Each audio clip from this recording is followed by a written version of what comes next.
Mentari pagi mengantar langkah kami memasuki tanah Jawa Barat, menutup rangkaian panjang perjalanan overland Pulau Sumatera dengan cerita yang semakin berwarna.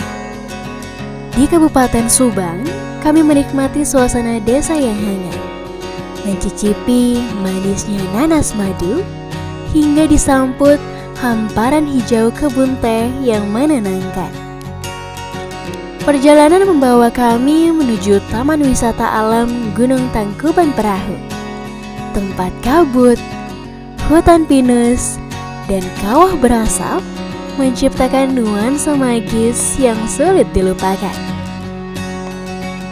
Dari sejuknya pegunungan, kami turun menuju hiruk-pikuk kota Bandung, menjelajah rasa di Pasar Cihapit, dan berburu oleh-oleh di Pasar Baru Bandung yang penuh warna. Meski hujan sempat menyapa, kehangatan kota ini tetap terasa di setiap sudutnya. Hingga akhirnya, perjalanan panjang sejauh ribuan kilometer pun membawa kami kembali pulang. Menutup kisah overland dengan kenangan yang sederhana, namun begitu membekas. Bersama Anindya Trip, mari mengenal Indonesia lebih dekat.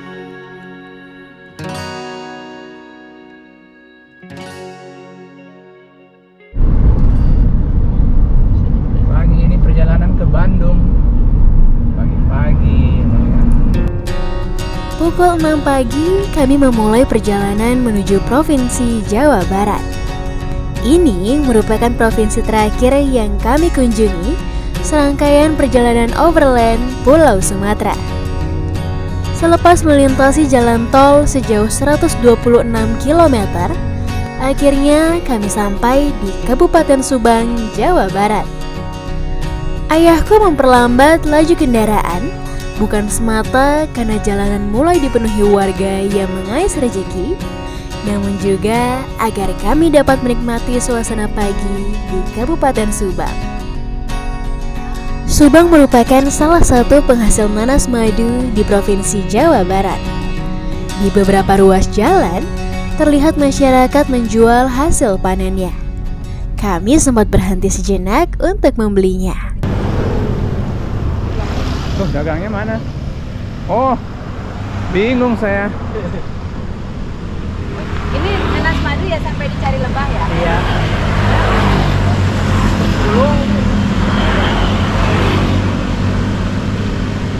Gak ada ininya?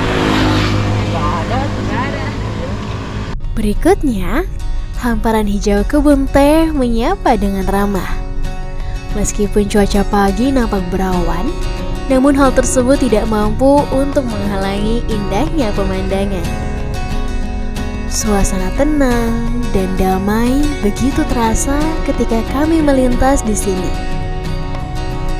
Setelah 2 jam menempuh perjalanan, akhirnya kami tiba di destinasi pertama. Inilah Taman Wisata Alam Gunung Tangkuban Perahu.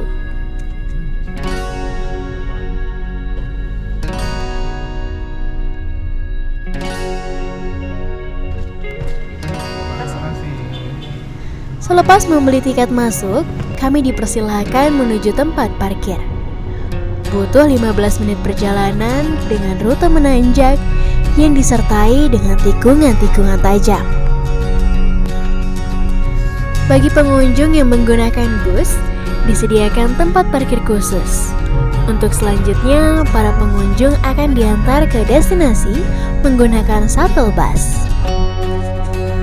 Wisatawan yang menggunakan kendaraan pribadi dapat memarkir kendaraan langsung di puncak Gunung Tangkuban Perahu.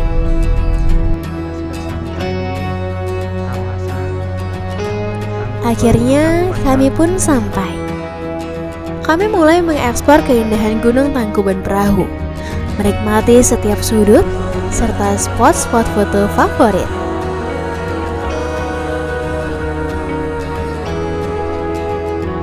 Dalam menemukan spot favorit, pengunjung dibantu oleh warga lokal yang tergabung dalam pengelola Taman Wisata Alam Tangkuban Perahu.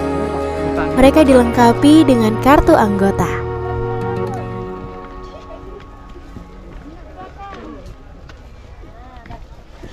Selain membantu mengarahkan dan mencari spot foto favorit, mereka juga siap menawarkan jasa untuk membantu mengambil foto atau video.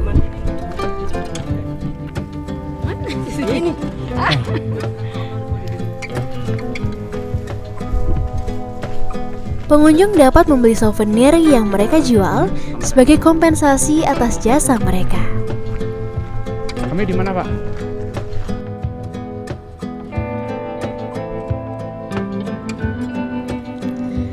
Kami dipandu untuk mencari beberapa spot foto. Hutan Harry Potter ini salah satunya. Pepohonan pinus yang tinggi menjulang dengan batang-batang lurus dan kabut tipis yang menggantung rendah menciptakan suasana magis, seolah kami sedang melangkah ke dunia fantasi.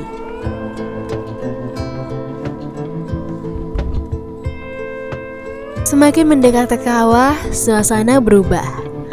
Tanah mulai berwarna keabu-abuan dan aroma belerang samar tercium di udara. Di hadapan kami terbentang kawah luas dengan uap putih yang terus mengepul perlahan. Para pedagang berjajar sederhana menawarkan kopi panas dan gorengan yang baru saja diangkat dari wajan. Aroma kopi hitam yang pekat bercampur dengan harum pisang goreng menciptakan kontras yang sempurna dengan udara dingin pegunungan.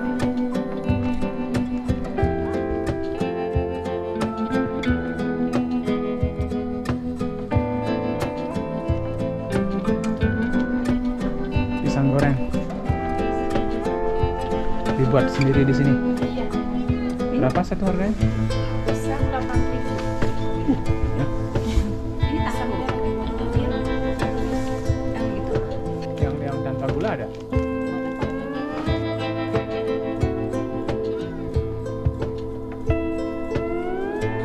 Dan inilah bagian terbaiknya.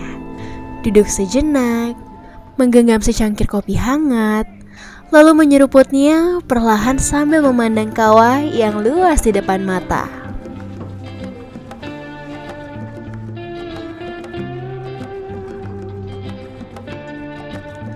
Uap panas dari kopi berpadu dengan kabut tipis dari kawah, menciptakan suasana yang tenang dan penuh kehangatan. Sejenak berselang, selepas menyeruput kopi, kami menyempatkan sejenak membeli souvenir untuk dibawa pulang. Udah jinak ini. Bagus bang untuk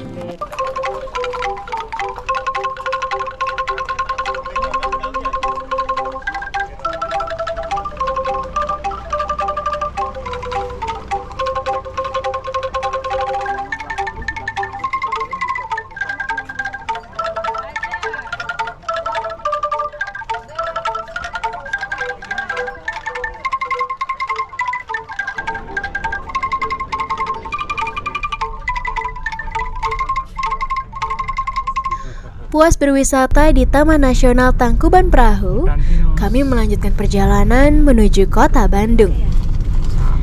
Perjalanan turun dimulai, menyusuri jalan berkelok yang dihiasi hutan pinus. Hutan pinus di kiri dan kanan kita. Depan lagi. Semakin jauh melaju, suasana berubah. Hutan perlahan berganti menjadi perkampungan. Rumah-rumah sederhana berdiri di antara hamparan hijau dengan latar pegunungan yang membentang luas. Udara terasa lebih hangat, namun tetap menyisakan kesejukan khas dataran tinggi. Sesekali terlihat warga beraktivitas, memberi kesan hidup yang sederhana namun penuh makna. Memasuki Bandung, nuansa kota mulai terasa. Hutan kota menyambut dengan pohon-pohon besar yang menjulang, seolah menjadi gerbang alami menuju hiruk-pikuk perkotaan. Kami tiba di kawasan Cihampelas, jembatan khusus pejalan kaki di atas jalan raya yang menampung UMKM, pedagang pakaian, souvenir, dan kuliner menjadi ciri khas kawasan ini.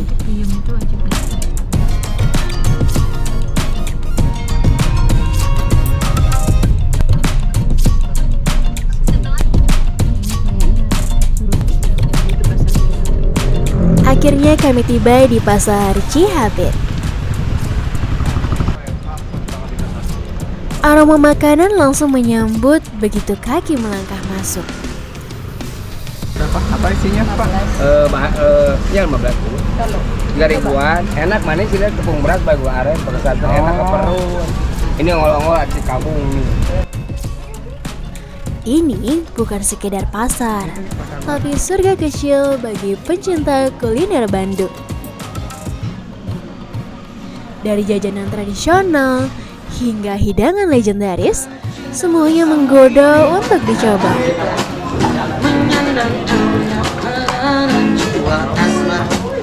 Terlambat berhenti di jalan yang telah tertempuh semenjak tiba. Serati ia lama ia pasrah, ku rasakan jua janji yang terucap tak mungkin terhapus saja. Walau rintangan berjuta, walau cobaan memaksa diriku terjerat. Selepas menikmati kuliner khas Bandung, kami berpindah ke tempat lainnya. Kami kembali melintas di jalanan kota Bandung. Tempat yang kami tuju adalah Pasar Baru. Ini merupakan pasar tradisional yang menjual berbagai macam oleh-oleh khas Bandung.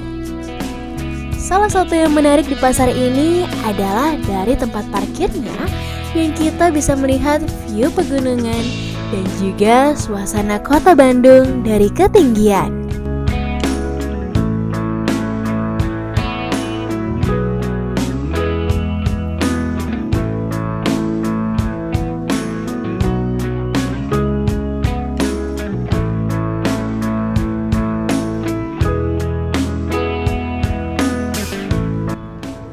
Langkah kaki memasuki Pasar Baru Bandung langsung disambut riuh yang khas.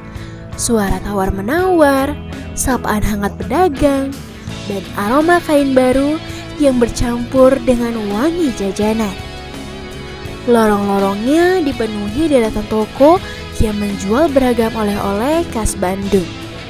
Mulai dari kain, pakaian, hingga aneka camilan yang tertata rapi dan menggoda. Warna-warni barang dagangan seakan berlomba menarik perhatian, membuat siapapun ingin berhenti sejenak di setiap etalase. Di sini, kami putuskan membeli beberapa makanan khas Bandung yang akan kami jadikan sebagai buah tangan.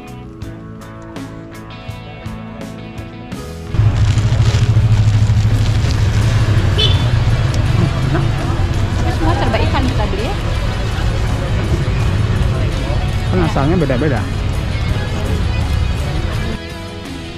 Setelahnya, kami kembali melanjutkan perjalanan. Niat hati untuk menikmati suasana malam kota Bandung. Namun, cuaca kurang mendukung. Menjelang sore, cuaca berubah, mendung dan disertai gerimis. Hingga akhirnya, ketika kami mencoba untuk berkeliling di seputar alun-alun kota Bandung, hujan turun cukup deras. Kita sedang hujan-hujanan di depan alun-alun kota Bandung. Iya guys. Suasana alun-alun kota Bandung sore hari di saat hujan.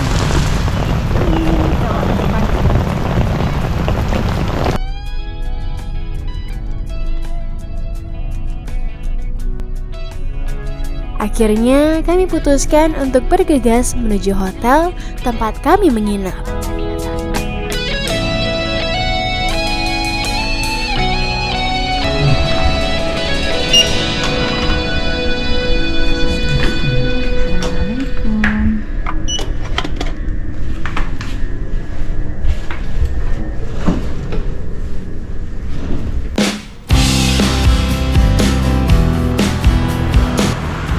Keesokan harinya, selepas jogging, kami memutuskan untuk mengakhiri wisata di kota Bandung. Di sepanjang perjalanan pulang, kami mampir beberapa kali untuk membeli beberapa makanan khas kota Bandung.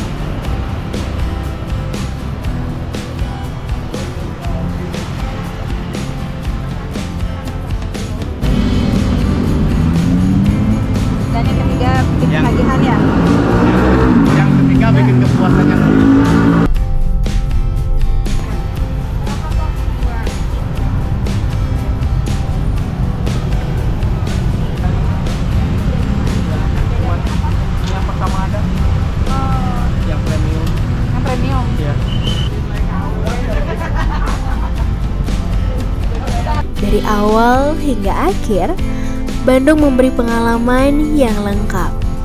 Ketenangan alam, kehangatan budaya lokal, hingga semangat kota yang hidup. Sebuah perjalanan singkat tapi penuh kesan yang sulit dilupakan. Kami melanjutkan perjalanan menuju Jakarta. Kembali melintas di jalanan yang di kiri dan kanannya dihiasi gedung-gedung tinggi. Hingga akhirnya malam pun tiba. Kami memilih untuk beristirahat di salah satu hotel di rest area di daerah Batang, Jawa Tengah.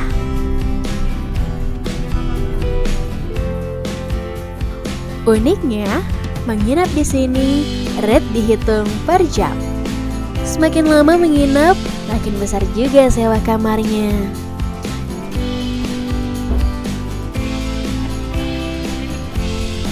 Keesokan harinya, sekitar jam 4 subuh, kami kembali melanjutkan perjalanan. Bergerak perlahan ke arah timur, menyusuri tol Trans Jawa menuju tempat tinggal kami. Inilah akhir perjalanan Overland Sumatera setelah menempuh jarak sekitar 4.400 km. Menjelajah Lampung dan Palembang, tentunya ini baru sebagian kecil dari Pulau Sumatera. Semoga di lain kesempatan kami bisa menjelajah kembali ke tempat-tempat yang belum pernah kami kunjungi untuk mengenal Indonesia lebih dekat. Sampai jumpa di perjalanan selanjutnya ya.